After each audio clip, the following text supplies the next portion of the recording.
Hey everybody, Ed here with the Digital Digest, and today I wanted to share a quick unboxing and first look at the Sony Xperia Z3 Tablet Compact. Priced at $499, this 8-inch Android tablet runs KitKat out of the box.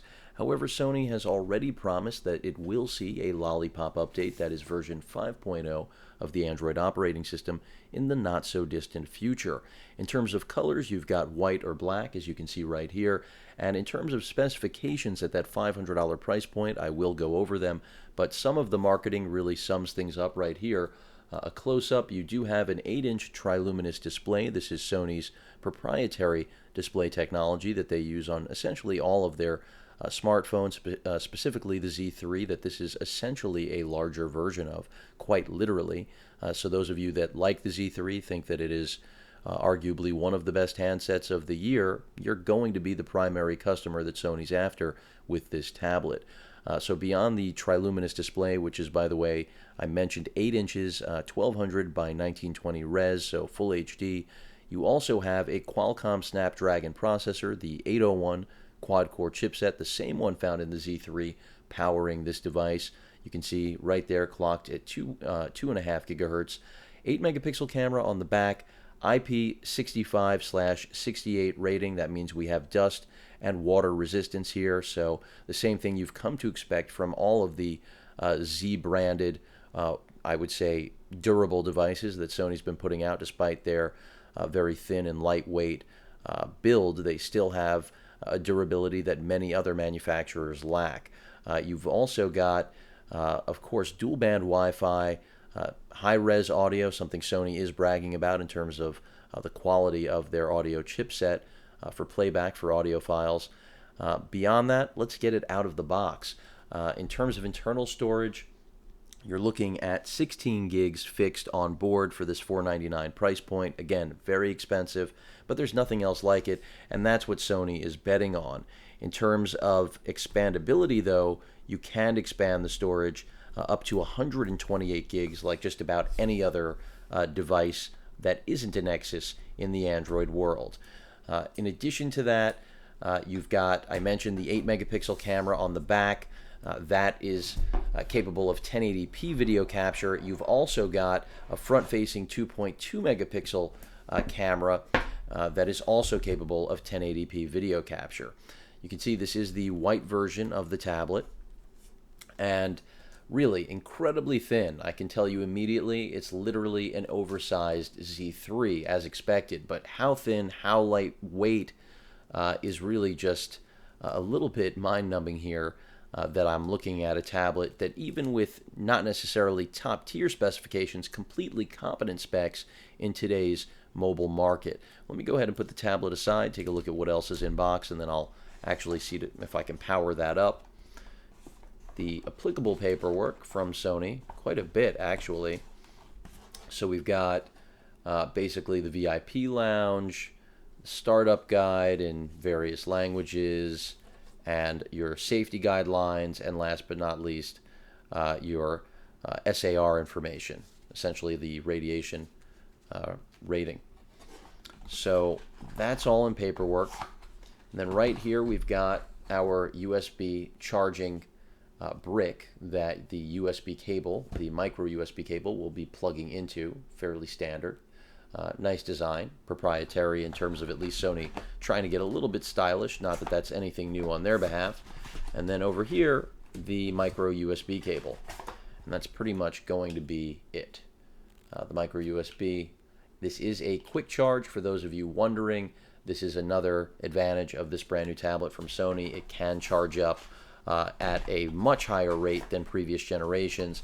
Also, much better promises of improved battery life with this brand new tablet. So let me go ahead, get the box out of the way, and get to the device itself. Going to unwrap the plastic finally. They even tell you the direction that it goes in, but I might just slide it out. That works easily enough. Got another layer of plastic here on the tablet screen. Again, 8-inch, 1200 by 1920 resolution. That 2.2 megapixel camera right there, front facing. Front firing speakers, you can see right here. So that's another interesting design queue that I'm hoping will hold up well. And Sony knows that if you are an Xperia Z3 fan, you're going to want this. So micro SD card slot right there. Because this is a water-resistant device, of course, all of these are covered ports. Sony users accustomed to this already expected to see it and welcome it. Beyond that, on the back of the device, very clean finish, and I like it already. Not a fingerprint magnet, soft brush plastic that really looks quite nice, a little bit dirty out of the box, but NFC contact point right there. You can see the logo to the right of the Sony logo, Xperia branding at the bottom. Your 8 megapixel camera, no flash. Would have liked to have seen it considering the price point. I don't think it would have been unreasonable for Sony to include it. On the other side of the device, you can see we've got our headphone jack all the way up at the top of the device. This is the right side, by the way, for those of you that are curious. You've got your power button, your volume rocker, and there is also, I believe, that is a microphone port right there. And really, this is all about having a very powerful, I would say, solid compromise of tech that can go anywhere. And the fact that they called it the Z3 Compact is because, again, it literally is a compact version. And then we do also have a port here for accessories, docking, I believe, tab and other accessories that are optional down the road. Let's go ahead and power up. I'm going to pull the screen protector off that's included. And there's that triluminous display that I've been mentioning. And really, build quality looks great here, I have to say, compared to the Nexus 9, which I will be comparing this to for those of you that are wondering. I do right now initially favor the build quality here from Sony, simply because the fingerprint magnet back of the Nexus 9 is a nightmare. That's only an assessment on build quality. I already know Sony's going to give us a best-in-class display, much like the Nexus 9, even though it doesn't have the res. The pixel per inch is very close, if not in Sony's favor. I think it's like 280 and change because of the fact that this is 8 inches rather than 8.9. But again, how thin, how lightweight, the waterproofing, the dust resistance, these are things no one else is offering. So there isn't a competing product, arguably, with this right now in the market. And that's what makes this so unique, is that even though it has only, and I say only as if the 801 is awful, it's the same processor that's right here in the G3, still a top tier phone in the marketplace.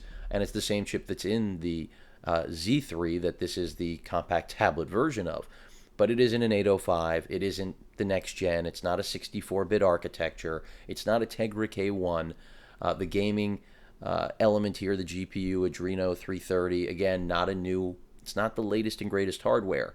So it's tough to, pony up top tier money, at least for a lot of Android users, considering they're not necessarily buying Apple products, to justify spending that much to not get bleeding edge tech. Sony, again, I think believes that the compromise that they've created and that nothing competes with this and really has the full features this has altogether is the selling point. Whether or not that will be the truth, we'll have to find out. The tablet just launched here in the States. I mean, I really like it, but whether or not I would be willing to pay $500, it's definitely a steep price. It definitely does seem to outclass, though, anything in this form factor that I've ever seen in terms of build.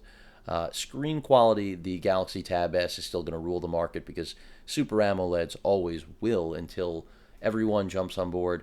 It's just the way things will continue to be.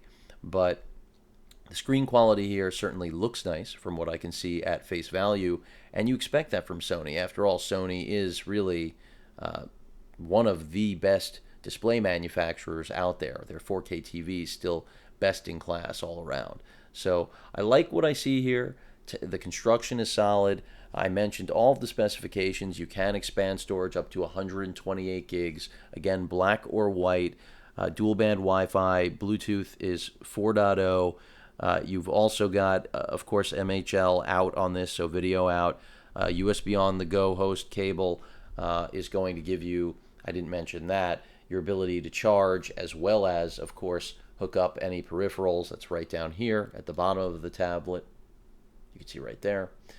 So glad I remembered to point that out for those of you that were curious.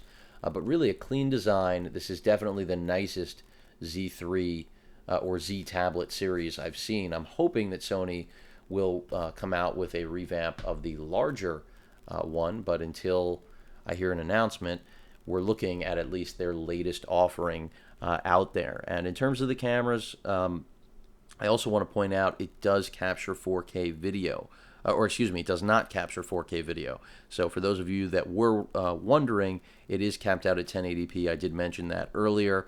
And really, the GPS, the whole combination of battery life, quick charge, again, all in this form factor, it just pulls together a very polished, clean package you won't get from anyone else. And you do know Lollipop is coming. I mean, yes, compared to a Nexus device, the software lifespan of something like this is limited, no question about it.